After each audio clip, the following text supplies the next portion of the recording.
विद्यार्थियों का हमारे यूट्यूब चैनल पे स्वागत है। इस पर हम कक्षा 10 का संपूर्ण सिलेबस प्रयोग पढ़ेंगे।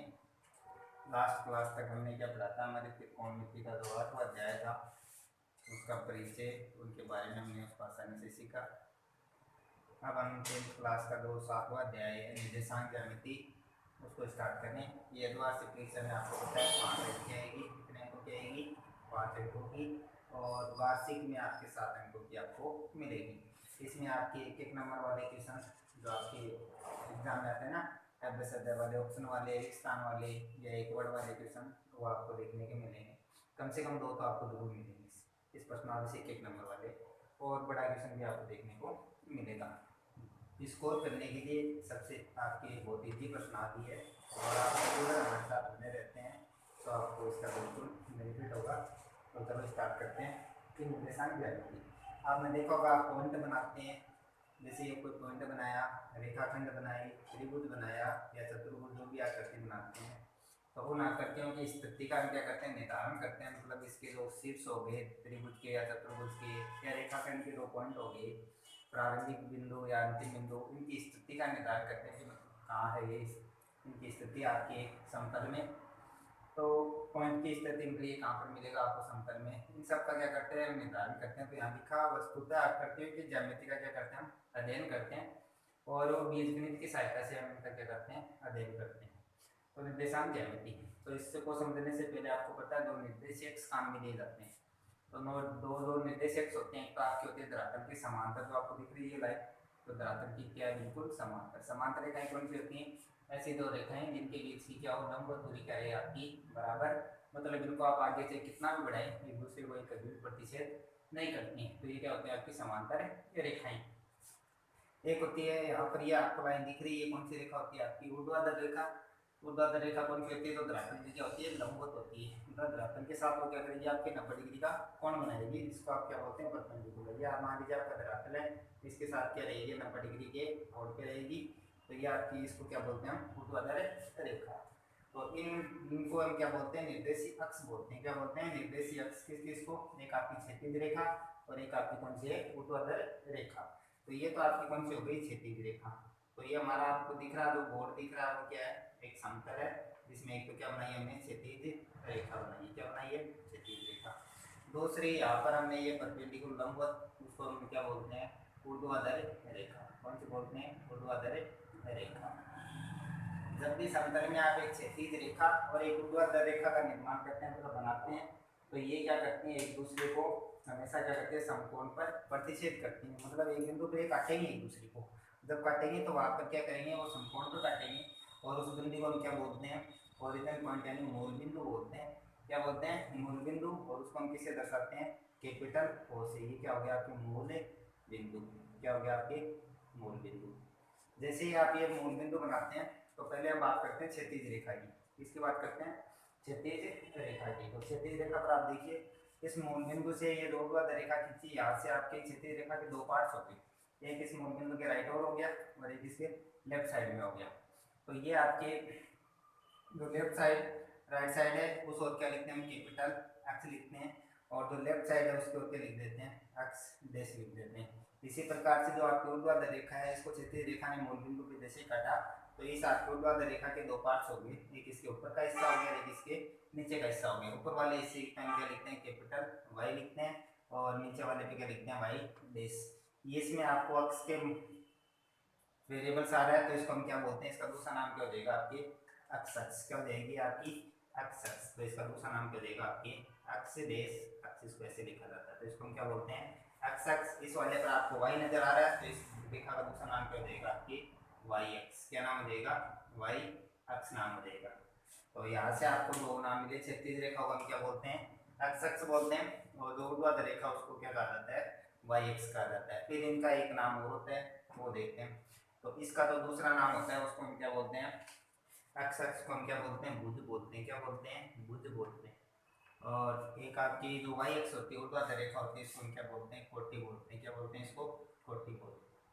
तो ये जो 3 नाम है, ज्यादातर आपके 1 नंबर वाला क्वेश्चन इसमें बहुत बार आया हुआ है कि एक्स अक्ष रेखा का दूसरा नाम क्या है, जैसे भुज नाम आ गया, एक्स ओ अक्ष डैश, इसका जो किस नाम से जानते हैं, तो इसको क्षैतिज रेखा के नाम से भी जानते हैं, एक्स अक्ष के नाम से भी जानते हैं, भुज से भी जानते हैं।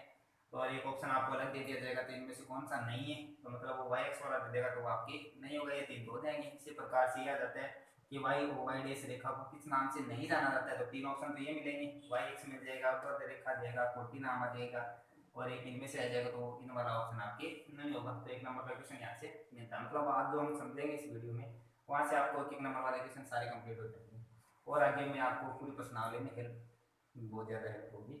बेसिक से हम समझ रहे हैं, एकदम जीरो से स्टार्ट करते हैं।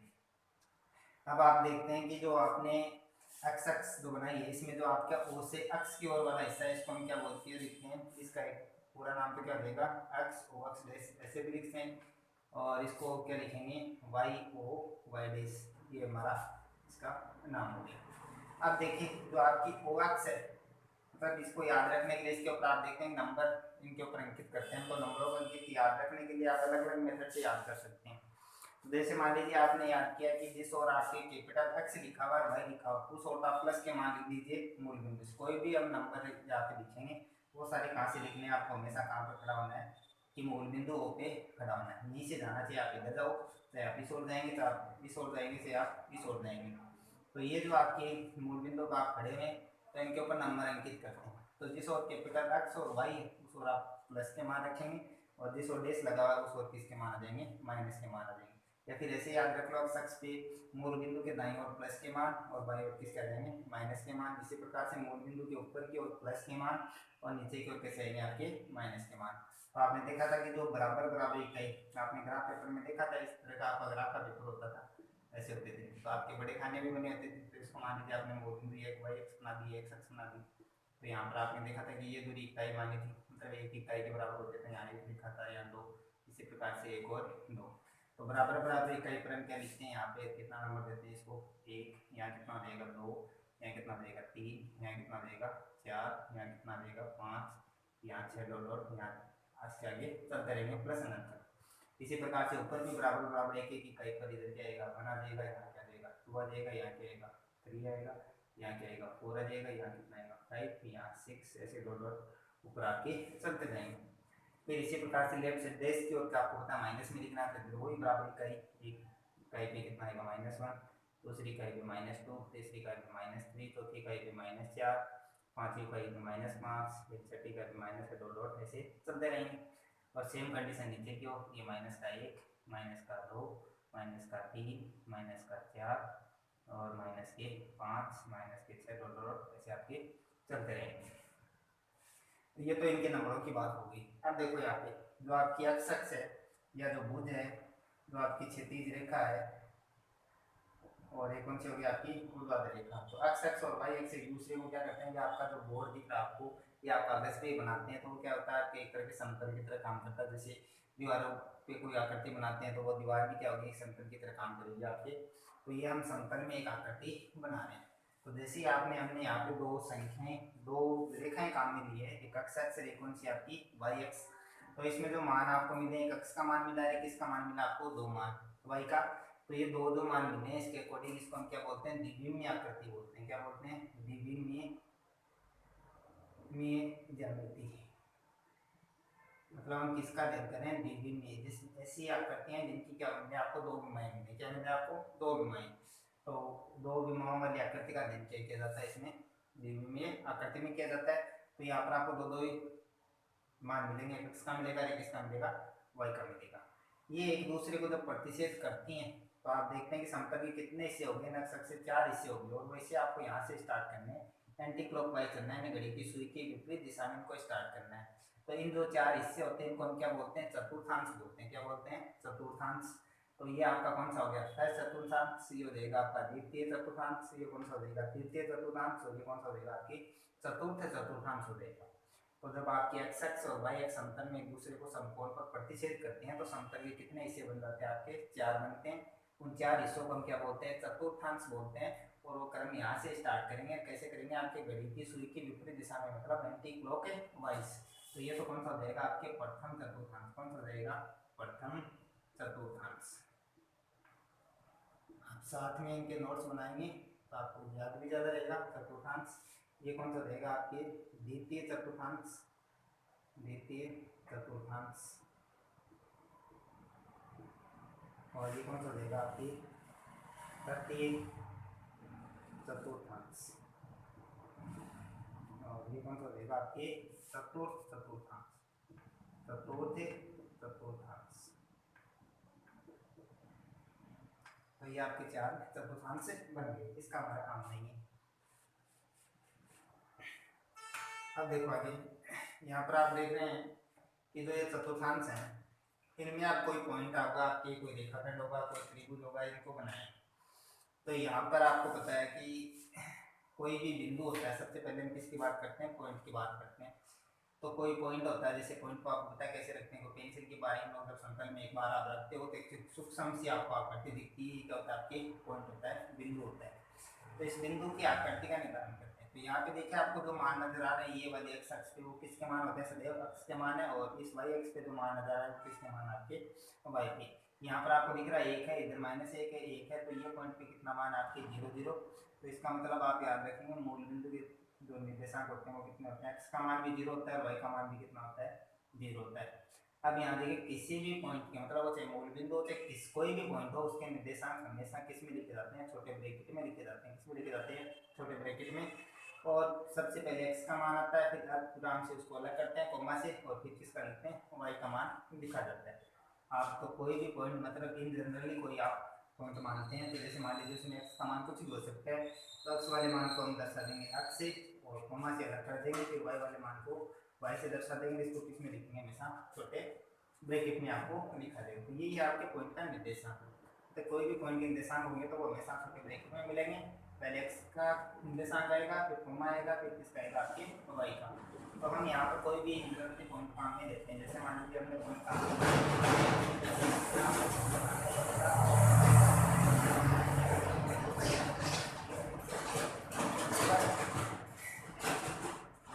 तो यहाँ पर हमने कोई पॉइंट बनाया p, कौन सा बनाया आपने, ये पॉइंट बना दिया, मान लीजिए हमने p पॉइंट बनाया। तो इस पॉइंट p के जो कोऑर्डिनेट होंगे इन जनरली रूप में तो क्या रहेंगे, आपके x, y रहेगी। लेकिन हमने यहाँ पर बनाया जो आपका निर्देश x बनाया इसमें, तो इसके जो निर्देशांक ज्ञात करने के लिए क्या करते हैं, इस पॉइंट से आपको x अक्ष पे लंब डालना है, कहाँ पे डालना है, x अक्ष पे। तो x अक्ष पे जहाँ भी मिलेगा वो x का निर्देशांक आ जाएगा, और y अक्ष पे जहाँ भी मिलेगा वो किसका आ जाएगा, आपके y का निर्देशांक। अभी आपको बताया कि जो पॉइंट के निर्देशांक है वो कैसे लिखे जाते हैं, छोटे ब्रैकेट में लिखना स्टार्ट करते हैं। सबसे पहले x की वैल्यू आती है, तो x की वैल्यू कितनी आई, 3 आई।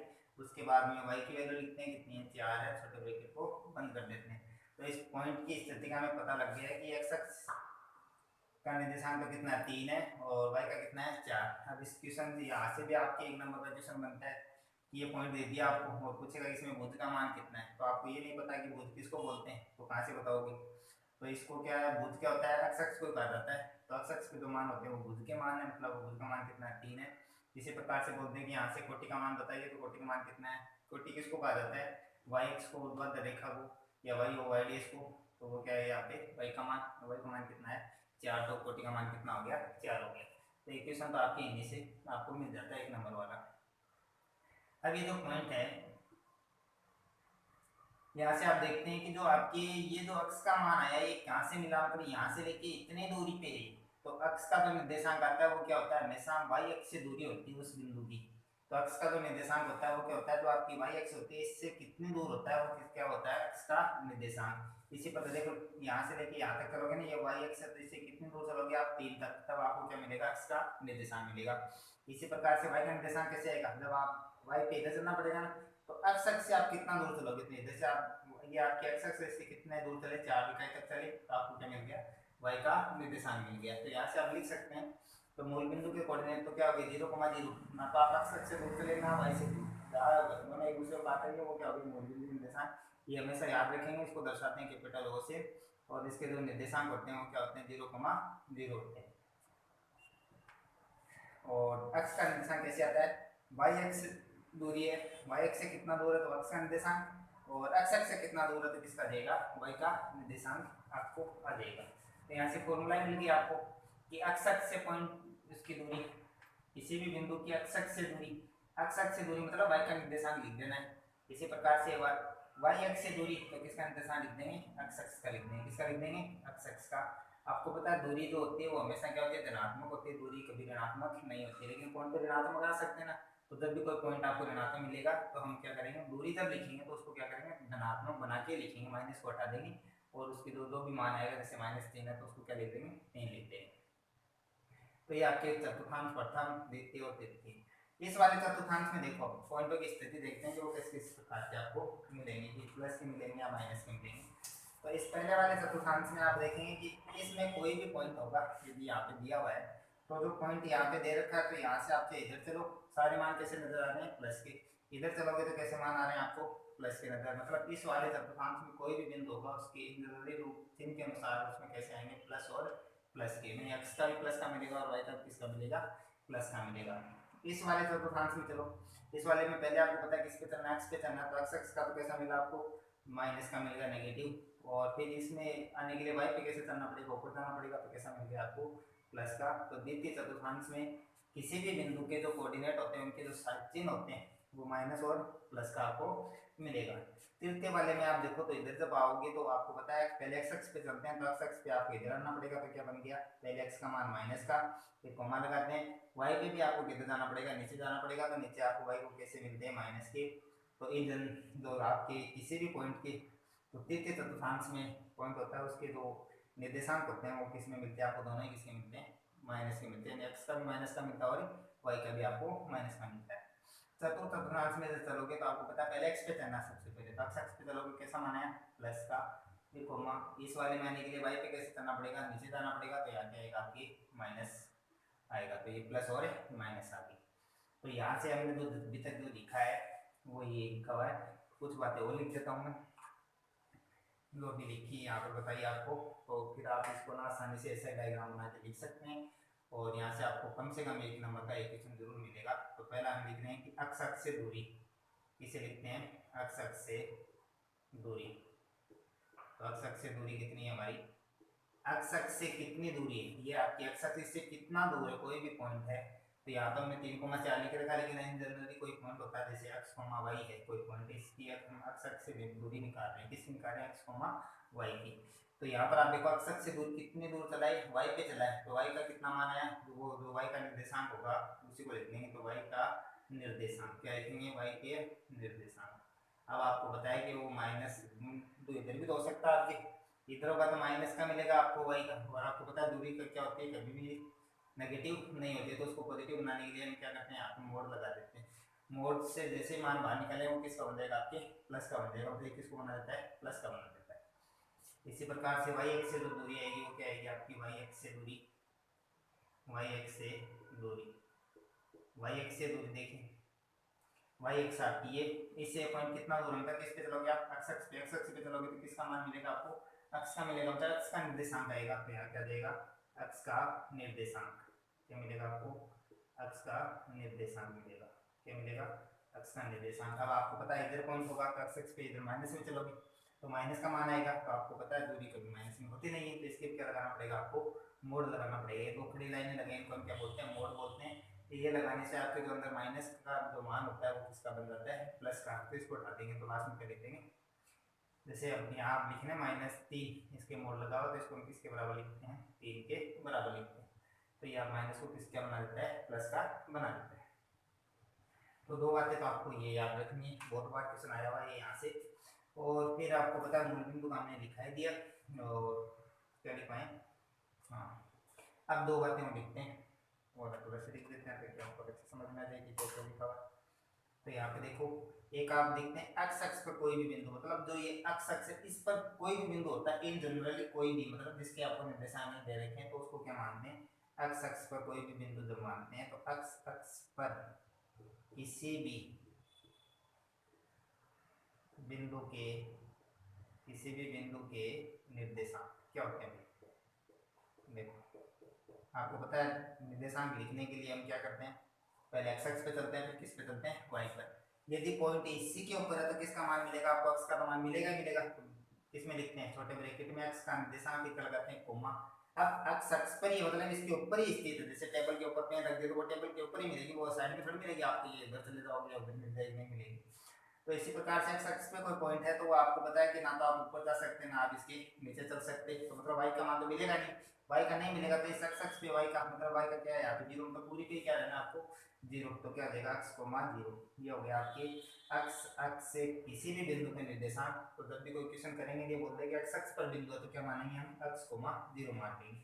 इसी प्रकार से एक और लिख लेते हैं वाई एक्स पर, दूसरा क्या लिखते हैं हम वाई एक्स पर किसी भी बिंदु के निर्देशांक, क्या लिखेंगे निर्देशांक। अब वाई एक्स कौन सी आपकी, इसके निर्देशांक लिख देते हैं, ये आपकी वाई एक्स, ये है वाई एक्स, तो आपको पता है इसके ऊपर कोई बिंदु मतलब यहाँ इस लाइन के ऊपर ही स्थित है, तो आप इसके इधर नहीं जा सकते ना इधर आ सकते, तो एक्स का मान तो क्या मिल गया आपको जीरो मिल गया, और इधर की वाई का क्या मिल गया कोई भी मान सकता है, तो इसका निर्देशांक क्या हो जाएगा जीरो कोमा वाई। तो जो हमने बातें कुछ लिखी हैं यहाँ पे आप देखेंगे, एक तो ये जो डायग्राम बनाए निर्देश अक्षों के द्वारा, तो ये आपने कार्तीय तल, इसको हम क्या बोलते हैं कार्तीय तल बोलते हैं, क्या बोलते हैं इसको हम कार्तीय तल। जो भी निर्देशित समतल में जब हम दो अक्ष से बनाते हैं, एक क्षैतिज रेखा एक ऊर्ध्वाधर रेखा, तो इन्हें निर्देश अक्षों के द्वारा जो आपका डायग्राम आकृति बनती है उसको हम क्या बोलते हैं कार्तीय तल बोलते हैं, द्विविमीय आकृति बोलते हैं, क्या बोलते हैं द्विविमीय आकृति या निर्देशांक ज्यामिति। निर्देशांक हो गया, ज्यामिति में तो इसका अध्ययन किया जाता है, तो ये आपका कार्तीय तल, इसको क्या कहा जाता है कार्तीय तल। 2D इसको आपने क्या पढ़ा था 2D पढ़ा था, द्विविमीय का मतलब 2D, आप जानते हैं 2D 3D आजकल तो वॉलपेपर बनाते हैं, 3D वॉलपेपर हो गया 2D, 2D का मतलब किसी समतल में बनी हुई आकृति, तो ये कार्तीय तल है। इसमें से जो भी आपके बोर्ड पे लिखा हुआ है, एक तो मिनिमम क्वेश्चन आपको यहाँ से जरूर मिलेगा एग्जाम में, आपके वार्षिक में मिलेगा और वार्षिक में भी आपको मिलेगा, यदि एक से ज़्यादा भी मिल सकते हैं, लेकिन एक तो 100% मान के चलिए आपको यहाँ से एक क्वेश्चन मिलेगा। तो इनकी सहायता से हम क्या करेंगे, पहला तो ये कि कोई भी बिंदु होता है उसके निर्देशांक हम किस रूप में लिखते हैं, इस रूप में लिखते हैं कि जैसे कोई पॉइंट हमने काम लिया ए, तो उसके क्या हो जाएंगे एक्स कोमा वाई, तो पहले एक्स का मान लिखते हैं फिर वाई का कोमा से अलग करते हैं, दोनों को क्या करते हैं छोटे ब्रैकेट में लिखते हैं। इस वाले में आपको लिखेंगे तो क्या लिखा जाएगा, वो पॉइंट जैसे मान लीजिए कोई पॉइंट है बी, तो क्या जाएगा माइनस एक्स कोमा वाई हो जाएगा। इस वाले में मान लीजिए कोई पॉइंट सी है, तो क्या जाएगा माइनस का एक्स और माइनस का वाई, क्योंकि दोनों एक्स भी माइनस का है वाई भी किसका है माइनस का, और इधर वाले में क्या हो जाएगा जैसे कोई बिंदु डी है तो उसका हो जाएगा एक्स का तो क्या रहेगा एक्स इधर प्लस का, तो प्लस का, और वाई का क्या हो जाएगा माइनस का, तो ये आपके पॉइंट के निर्देशांक होते हैं। अब आपको पता है कि अक्ष अक्ष से दूरी निकालनी है, आपको अक्ष अक्ष से दूरी निकालनी है, तो अक्ष अक्ष से कितना दूर है तो वाई का निर्देशांक लिख दीजिए और उसका धनात्मक मान लेना, धनात्मक तो कोई दिक्कत ही नहीं है, यदि ऋणात्मक आ रहा है तो उसका क्या लिखना आपको धनात्मक मान लिखना है।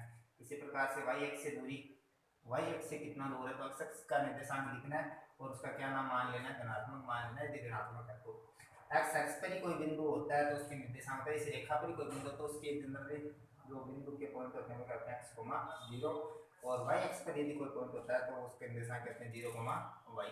अब आपको एक मैं क्वेश्चन लिख रहा हूँ और उसके बारे में कुछ बता रहा हूँ, देखिए यहाँ से एक क्वेश्चन लिख रहा हूँ और वहाँ से आप लोग क्या बताएंगे, जैसे यहाँ पर हमने लिखा -3 -7, ये हमने लिख दिया।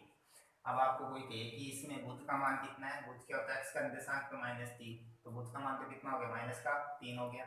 आपको बोले कोटि का मान कितना है तो -7 है, और कोटि क्या होती है वाई एक्स को बोलते हैं, तो वाई एक्स का मान कितना है -7 अब आपसे कोई कहे कि इस पॉइंट की अक्ष अक्ष से दूरी कितनी है, अक्ष से दूरी कितनी है, तो अक्ष अक्ष कौन सी आपकी अभी लिखा है एक्स अक्ष से दूरी का मतलब वाई का निर्देशांक, ये एक्स अक्ष से कितना दूर है तो वाई पे चलना पड़ेगा, तो यहाँ माइनस का इसका मतलब कितना आना पड़ेगा नीचे आना पड़ेगा, तो कितना दूर है मतलब वाई का निर्देशांक लिखना है, उसका क्या लिखना है मोड, तो -7 का क्या लिखोगे आप मोड को क्या देगी 7 इकाई, दूरी को आगे कोई इकाई लिखते हैं नहीं लिखते हैं, मतलब वो सेंटीमीटर में या मीटर में जो भी है तो क्या नाम आ जाएगा इकाई देगी। एक्स अक्ष से दूरी तो हमने बता दी, वाई एक्स से दूरी जब बताएंगे तो किसका लिखना है एक्स का निर्देशांक लिखना है, तो एक्स का -3 इसलिए क्या लगाना पड़ेगा मोड, और एक मोड हट जाएगा तो क्या जाएगा +3 इकाई आ जाएगा, तो ये आपकी इक्वेशन यहाँ से बनते हैं। मूल बिंदु के निर्देशांक क्या होते हैं आपके 0,0। यहाँ तक उम्मीद करते हैं आप लोगों के समझ में आया होगा।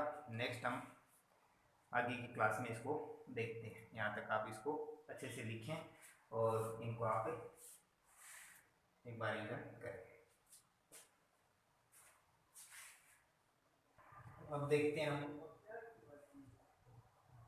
हमारी इस प्रश्नावली की जो बाकी के फॉर्मूले हैं, एक एक साथ ही सीखते हैं हम सारे।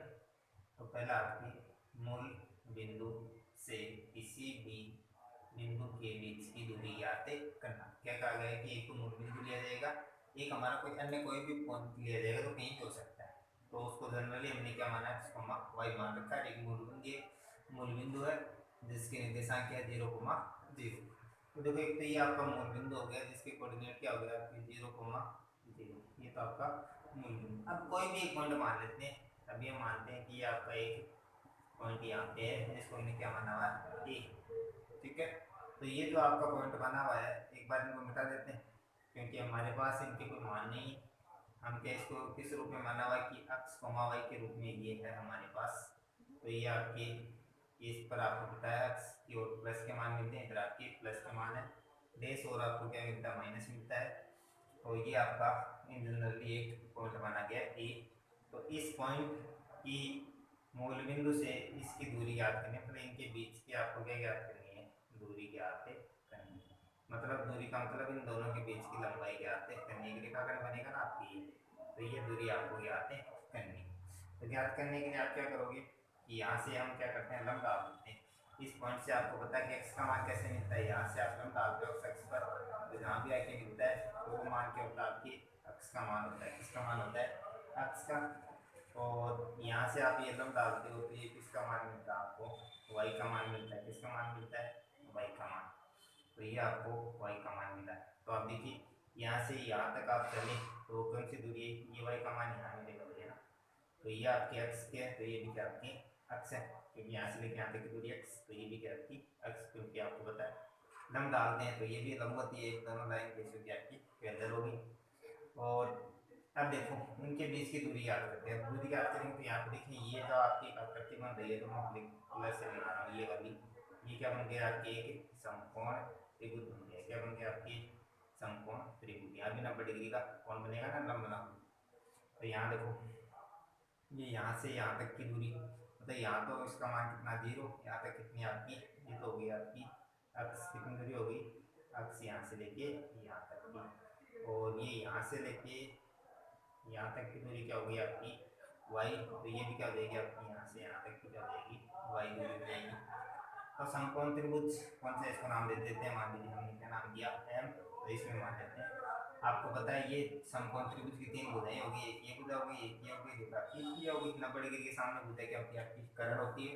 एक भुजा क्या होगी, तो परपेंडिकुलर, उसको क्या मान लिया हमने, लंब मान लिया।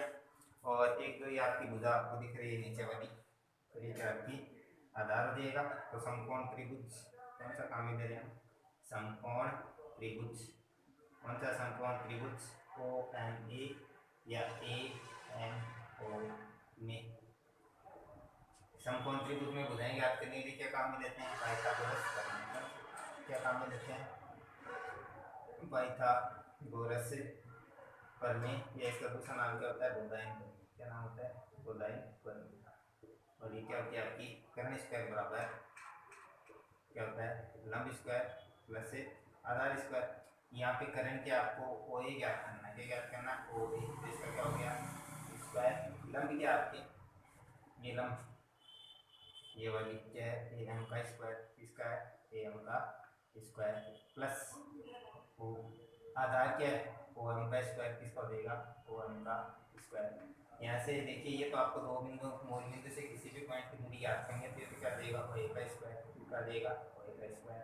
ए एम देखो, ए एम यहाँ से लेके यहाँ तक की दूरी, तो यहाँ तो ये कितनी मान, कौन सा क्या माना है, वाई, तो वाई का स्क्वायर प्लस ये ओ एम यहाँ से लेके यहाँ तक की दूरी, कितने में मान है इसका, तो क्या हो गया इसका स्क्वायर। तो यहाँ से ये फॉर्मूला बन गया आपकी, इसको लिख लेते हैं।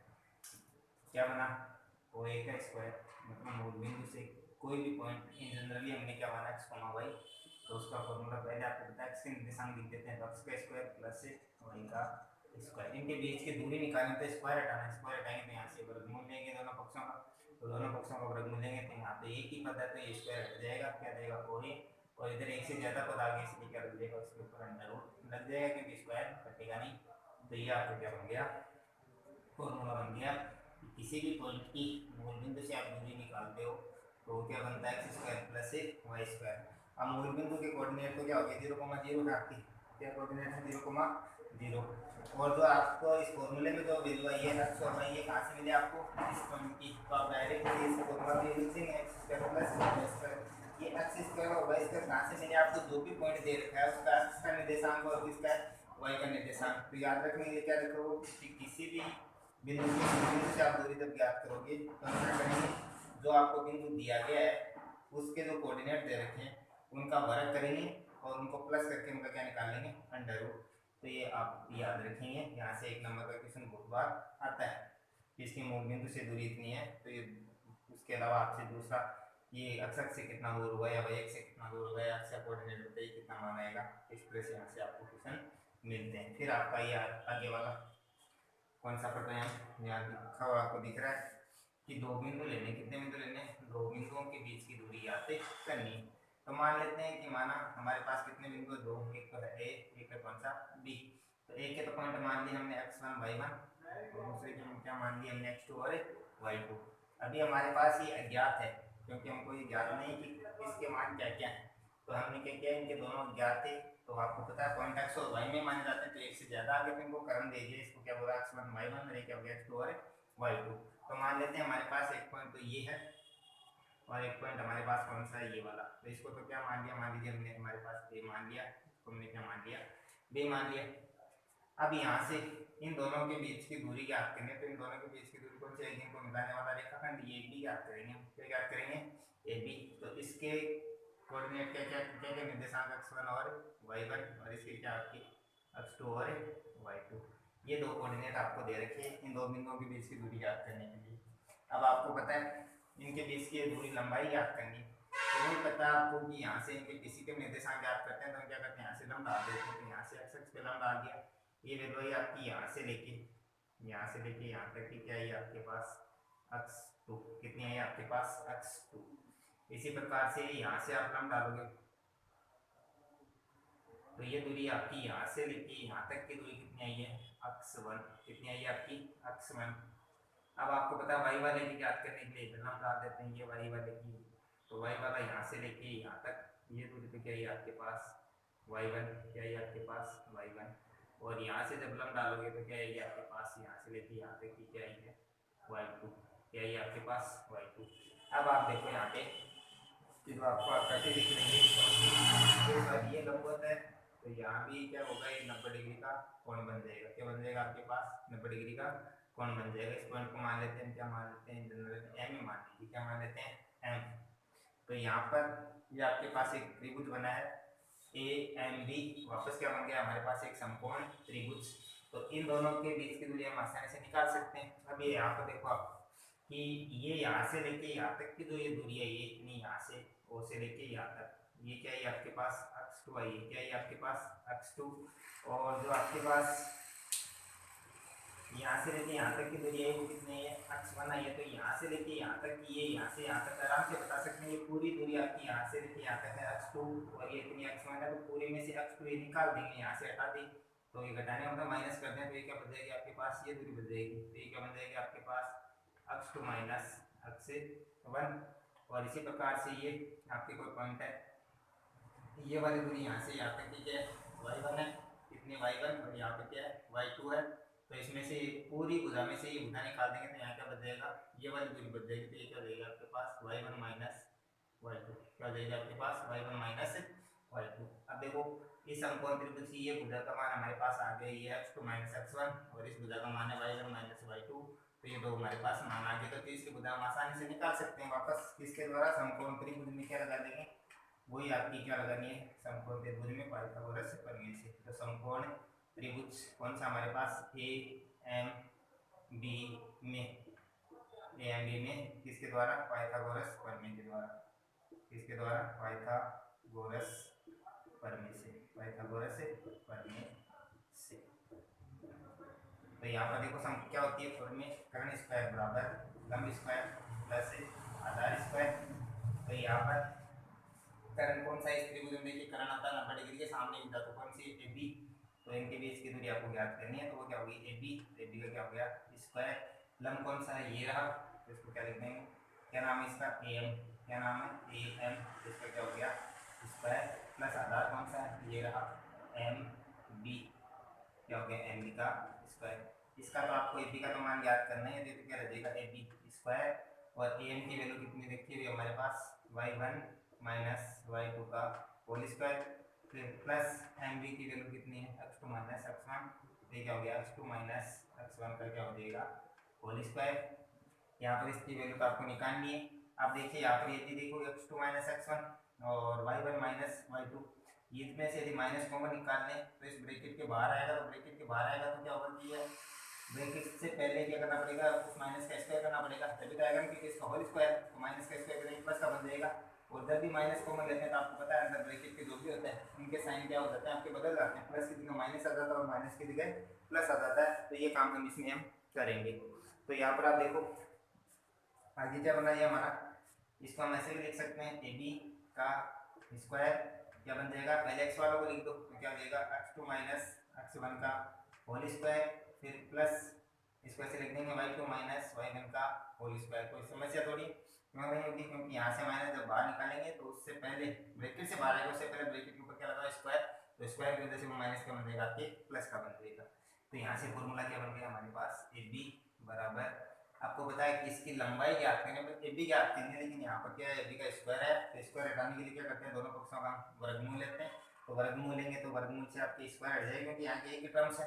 तो आप जानते हैं ना, बार बार मैंने बता दिया कि ए का अंडर रूट इसका आप स्क्वायर करते हो तो इसका मतलब क्या होता है एक की घात कितनी होती है 1/2 और इसकी घात कितनी है 2, तो दोनों घातें गुणा हो जाती है, कोई भी पावर का पद होता है उसकी फिर पावर दी जाती है, तो दोनों पावर क्या हो जाती है आपकी मल्टीप्लाई हो जाती है, तो एक की पावर क्या हो जाएगी 1/2 गुणा 2, तो 2 से 2 कैंसिल, क्या बच गया ए बच गया। तो हम इसको डायरेक्ट याद रखते हैं कि जब भी किसी पद की घात 2 दे रखी हो उसका अंडर रूट निकालना हो, या किसी पद 3 पर अंडर रूट करना हो उसका वर्ग करना हो, तो हम उस अंडर रूट और वर्ग दोनों को हटा देते हैं, वहाँ पे इसके अंदर जो भी संख्या आ रही है उसको हम लिख देते हैं। तो यहाँ पे क्या देगा बी, यहाँ एक से ज्यादा पद आ गए तो इसका वर्गमूल नहीं निकाल सकते, तो इसके ऊपर क्या लग जाएगा अंडर रूट का निशान लग जाएगा, x2 माइनस x1 का whole square plus y2 minus y1 का होल स्क्वायर, और इसके ऊपर क्या लग जाएगा पूरे के ऊपर क्या लग जाएगा अंडर रूट लग जाएगा। तो ये आपका दूसरा फॉर्मूला तैयार हो गया, दो बिंदुओं के बीच की दूरी ज्ञात करना। इन दोनों की मदद से एक तो हमने जो पढ़ा था अभी हमारा इससे पहले जो बेसिक पढ़ा है वो, और एक ये दो फॉर्मूले अभी हमने लिखा है, एक मूल बिंदु से दूरी और एक आपकी ये दो बिंदुओं के बीच की दूरी। इन दोनों फॉर्मूले की मदद से आपकी 7.1 पूरी हो जाएगी, इसमें आपको कहीं कोई तकलीफ नहीं होगी। आपको ये मेथड याद रहे नहीं रहे, लेकिन आपको ये फॉर्मूले याद रखने, ये मैंने आपको बताया कि इस तरह से आपको आता है। तो ये ज्यामिति आप अच्छे से समझे, ज्यामिति यदि आप इनके स्ट्रक्चर को बनाना सीख गए तो पूरी की पूरी ज्यामिति वाली जो आपकी मैथमेटिक्स होती है वो आपको क्या लगेगी इजी लगेगी।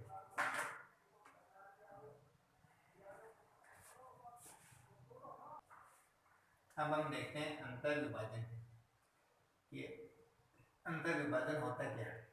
तो अंतर विभाजन देखने के लिए हम क्या करेंगे, हमने लिखा हुआ कि अंतर विभाजन का जो क्वेश्चन आएगा वो लगभग क्वेश्चन की रीति भाषा के रूप में हमने इसको लिख दिया है, और वैसे लिखा हुआ है कि दो बिंदु दे रखे हैं, एक तो ए तथा दूसरा दे रखा आपको बी, एक के निर्देशांक x1 और y1, बी के निर्देशांक x2 और y2 को मिलाने वाले रेखाखंड, तो एक बिंदु कोई तीसरा पॉइंट है पी, उसके कोऑर्डिनेट मान लिए x, y, m1 अनुपात m2 में क्या करता है अंतर विभाजित करे तो विभाजन बिंदु के निर्देशांक ज्ञात करना, मतलब इसके x और y के क्या क्या मान आएंगे, ये हमारे पास क्या है ज्ञात है, और ये हमारे पास क्या दोनों पॉइंट क्या है ज्ञात है, ये भी ज्ञात है, मतलब आपको दिया जाएगा और ये अनुपात भी आपको दिया जाएगा। तो इस स्थिति में हम जो अज्ञात राशियां x और y हैं उनके मान निकालेंगे। देखो किस तरह से निकालना, पहले इसका डायग्राम बनाते हैं। आपको कहा गया है कि दो पॉइंट हैं, एक पॉइंट हमने क्या माना a मान लिया, और दूसरा पॉइंट हमने क्या मान लिया ये b मान लिया। b के कोऑर्डिनेट आपको दे रखे x2 और y2, और इसके कोऑर्डिनेट दे रखे आपको x1 और y1, इसके कोऑर्डिनेट का दे रखे आपको x1 और y1। अब हमारे पास इसका इनके बीच में कोई एक अन्य पॉइंट लेना है, वो पॉइंट मान लीजिए हमने क्या लिया है यहाँ ले लीजिए, कहीं भी ले सकते हैं, मान लीजिए आपने यहाँ पे लिया तो वो क्या है p, उसके कोऑर्डिनेट क्या दे रखे हैं x, y, जो हमको क्या करना है ज्ञात करना है। और साथ में दिया हुआ कि जो यहाँ से इनका अनुपात मतलब एक भी रेखाखंड बना हुआ तो ए से स्टार्ट करना, नाम क्या दे रखा है ए और बी, पहले ए दिया और फिर बी दिया हुआ है, तो ए पी का अनुपात और पी बी का अनुपात, तो वैसे दिया हुआ आपको ए पी अनुपात पी बी बराबर दिया हुआ है M1 अनुपात M2। तो यहाँ से ए से लेके पी तक की जो दूरी है वो किस अनुपात में है M1 में, और पी से लेके बी तक की जो दूरी है वो किस अनुपात में है M2 के रूप में आपको दिया गया है। तो यहाँ पर जो विभाजन विभाजन करते हैं, इस बिंदु के द्वारा इस रेखाखंड के दो हिस्से हो गए, उसमें से अनुपात के रूप में इसका हिस्सा दिया, अनुपात के रूप में कितने भाग इसका ये है, जितना भाग ये है, तो पूरी भुजा की ये है। तो यहाँ से जब बनता है विभाजन इस बिंदु के फॉर्मूले से, आप जब इनका फॉर्मूला लिखेंगे तो क्या बनेगा आपका पी के निर्देशांक, पी के निर्देशांक। तो मैं आपका वीडियो ज़्यादा लंबा नहीं बने क्योंकि आपको तो याद रखना है लास्ट में जो फॉर्मूला है उसके अनुसार। तो पी के निर्देशांक क्या क्या हो जाएंगे आपके, अक्ष का कोऑर्डिनेट तो आपकी क्या देगा, अक्ष बराबर आएगा, यहाँ पर आपको क्या करना है M1 अक्ष टू, मतलब इसका M आपको याद रखने डायरेक्ट लिख सकते हैं आप, वैसे लिखेंगे M1 लिख दिया, फिर प्लस लगा देंगे, M2 दो ही अनुपात हैं, और बट्टा में भी सेम ही लिखना है M1 प्लस M2। अब जो आपको दिख रहा है कि यहाँ पे जो क्रम आ रहे हैं वो x1 y1 x2 y2 m1 और m2 क्रम लगा, दो से ज़्यादा नहीं, एक और दो आ रहे हैं, तो यहाँ पे m1 आ गया तो क्या देगा x2 आ जाएगा, या m2 आ गया तो क्या आ गया x1, नीचे आपके कुछ नहीं आएगा, केवल क्या आएगा m1 प्लस m2 तक के कोऑर्डिनेट इस फॉर्मूले से आ जाएंगे। और y का जो कोऑर्डिनेट आएगा वही सेम कंडीशन, m1 को ऊपर लिखेंगे, फिर प्लस m2 को लिख देंगे, यहाँ लिख सकते हैं, और बट्टा में भी वापस क्या लिखना है m1 प्लस m2, वही सेम कहानी y का निकाल रहे हैं तो y के कोऑर्डिनेट लिख दीजिए, m1 के बाद में क्या देगा y2 आ जाएगा, m2 के बाद में क्या देगा y1 आ जाएगा। तो p के कोऑर्डिनेट क्या आएगा आपकी, जो निर्देशांक आपके आए हैं, x का निर्देशांक ये ऐसे आएगा और y का निर्देशांक आपके ऐसे आएगा। याद रखने के लिए आपको m1 प्लस m2 लिखना है, नीचे भी m1 प्लस m2 लिखना है के रूप में, ऊपर m1 के साथ x2 आ जाएगा, m2 के साथ x1, मतलब क्रम से 1 और 2, 2 और 1। इसी प्रकार से y वाले में y आ जाएगा, बाकी सेम एडिट है। तो इसके हम कोऑर्डिनेट क्या बन गए आपके पी के, वो इस तरह से लिख देंगे m1 x2 plus m2 x1 बट्टा m1 प्लस m2, ये तो x के कोऑर्डिनेट, y के कैसे आएंगे m1 y2 plus m2 y1, और बट्टा में क्या देगा m1 प्लस m2। जब आपको विभाजन बिंदु के निर्देशांक में क्या क्या मिलेगा, दो पॉइंट दिए होंगे, एक उसका अनुपात दिया होगा, ये आपके ज्ञात राशि है। तो यहाँ से आपसे किसी का भी वैल्यू निकाल सकते हैं। कितने पद हैं यहाँ पर हमारे पास दिए हुए, 1 2 3 और 4 चीज़ें दे रखी हैं, दो पॉइंट दो दे रखे हैं, और एक आपको अनुपात दिया हुआ है, और एक तीसरा पॉइंट जो आपको विभाजन पॉइंट दिया हुआ है। 3 पॉइंट हो गए, एक आपके पास क्या हो गया अनुपात दिया हुआ है। तो यहाँ से आपके 3 के मान दिए जाएंगे तो चौथे का मान आसानी से आप निकाल सकते हैं इस फॉर्मूले में रखकर। अब कभी कभी ये दे देगा, ये पूछ लेगा, ये दे देगा और ये पूछ लेगा, 3 देंगे, तो इस तरह से आपसे क्या किए जाएंगे, ये पूछे जाएंगे कि आपको क्या क्या काम करने हैं। तो यहाँ से ये हम याद करेंगे, ठीक है। अब आगे देखिए, ये तो आपके कौन सा हो गया अंतर विभाजन, इस रेखाखंड के बीच में कोई पॉइंट आ गया। इस बार आपके सिलेबस में बाह्य विभाजन नहीं, ये पूरी रेखा के बाहर कोई पॉइंट मिलेगा। इस तरह से आपको एक रेखाखंड दिया जाएगा, 2 पॉइंटों का, 2 बिंदुओं के बीच की दूरी है, इसके बाहर कोई पॉइंट मतलब यहाँ होगा तो डॉट डॉट डॉट ये सेम रहेगा। तो यहाँ से लेके यहाँ तक का अनुपात तो क्या देगा आपकी m1, और यहाँ से यहाँ तक का अनुपात क्या देगा m2। वही आपके a और b है, वही पी एस सेम वो के वो मान है। तो आपको ज़्यादा टेंशन नहीं लेनी है, केवल जहाँ प्लस आ रहा है इस फॉर्मूले में तो वहाँ क्या कर देंगे आप माइनस कर देंगे। तो m1 x2 minus m2 x1 m1 minus m2 ये बन जाएगा। केवल प्लस की जगह क्या बदलना है माइनस, तो वो क्या देगा आपकी बाह्य विभाजन। इस साल वो आपकी है नहीं, तो हम यहाँ पर इस बार इसको हम नहीं पढ़ेंगे। अब देखो, इस फॉर्मूले से आप वैसे तो सारे क्वेश्चन कर सकते हैं, लेकिन जब आपसे क्या पूछा जाए, अनुपात पूछा जाए, क्या पूछा जाएगा ये अनुपात बताइए, 2-3 पॉइंट दे दिए जाएंगे आपको, और किस अनुपात में विभाजित करेगा, मतलब ये पॉइंट इन दोनों बिंदुओं को मिलाने वाले रेखाखंड को किस अनुपात में विभाजित करेगा। तो यहाँ से हम थोड़ा सा अलग फॉर्मूला देख लेते हैं ताकि थोड़ा जल्दी काम हो जाए। तो अनुपात जब पूछा जाए m1 और m2 की क्या क्या मान आएंगे, तब क्या करेंगे, जब क्या किया जाए आपसे अनुपात पूछा जाए, क्या पूछा जाए कि अनुपात किस अनुपात में अनुपात ज्ञात करना हो। तो सेम वही कंडीशन है कि 2 पॉइंट दे रखे हैं, तो वही पॉइंट जो हमने यहाँ माने वो पॉइंट मान लेते हैं। एक तो हमारे पास क्या है, ए है, ए क्या हमारे पास बी है, इसके कोऑर्डिनेट x1 और क्या है y1, इसके कोऑर्डिनेट क्या हो जाएंगे आपके x2 और y2। ये 2 पॉइंट हो गए आपके। और यहाँ से कोई बोलते कि ये कोई पॉइंट P है, दिया हुआ है x, y, इसको अंतर विभाजित कर रहा है, तो अनुपात है किस अनुपात में विभाजित, किस अनुपात में ये विभाजित करेगा, तो उस अनुपात पूछेगा तो उसको हम क्या मान लेंगे कि अनुपात 1 में विभाजित करता है। क्या लिख देंगे कि AB रेखाखंड को मिलाने, AB रेखाखंड को बिंदु P क्या करता है कि अनुपात 1 में क्या करता है विभाजित करता है। तो विभाजन सूत्र से, तो विभाजन सूत्र ये बन जाएगा, जहाँ M1 दिख रहा है वहाँ क्या लिख देंगे हम K लिख देंगे, जहाँ M2 दिख रहा है वहाँ क्या लिख देंगे 1 लिख देंगे। तो ये क्या बन जाएगा, M1 की जगह तो K आ गया, x2 आ गया, फिर प्लस M2 की जगह कितना आएगा 1, 1 से इंटू करेंगे कोई फर्क पड़ेगा नहीं पड़ेगा, तो क्या रह जाएगा x1 ही रह जाएगा। तो यहाँ से जो आपके विभाजन पॉइंट के निर्देशांक है अनुपात पूछा जाएगा, तो P के जो निर्देशांक वो कैसे बन जाएंगे आपके P के निर्देशांक, x का मान कैसे आएगा, M1 की जगह पे क्या आ गया K आ गया और x2 है ही साथ में, तो K x2 प्लस x1 बटा में क्या आ गया K प्लस 1। ऐसे तो आपका मान किसका रहेगा, x के कोऑर्डिनेट का रहेगा, और y का भी ऐसे लिख देंगे, M1 की जगह पे क्या आ गया K y2 प्लस y1 बटा K प्लस 1। इसके द्वारा आपके पास इसका मान आ जाएगा। अनुपात जब पूछेगा तो आपको केवल एक की सहायता से आप बता सकते हैं, तो x की सहायता से बता देंगे या आपकी y की सहायता से बता देंगे। इसका मान आपके पास है तो इसकी x वाले की पॉइंट से ज्ञात कर लेंगे, y का मान आपके पास है तो y वाले पॉइंट से हम ज्ञात कर लेंगे। ऐसा करने से क्या फायदा हुआ कि देखो यहाँ पे m1 और m2 दो अक्षर हो गए, यहाँ से हमने एक को एक ही मान लिया तो कितना बच गया 1, तो इसको सरल करना क्या होता है थोड़ा आसान हो जाता है। तो अनुपात जब पूछेगा हमसे तो हम इस फॉर्मूले की सहायता लेंगे। तो ये आपकी इस फॉर्मूले की सहायता से एक फॉर्मूला और है वो देख लेते हैं, और उसको मैं यही बता देता हूँ आपको।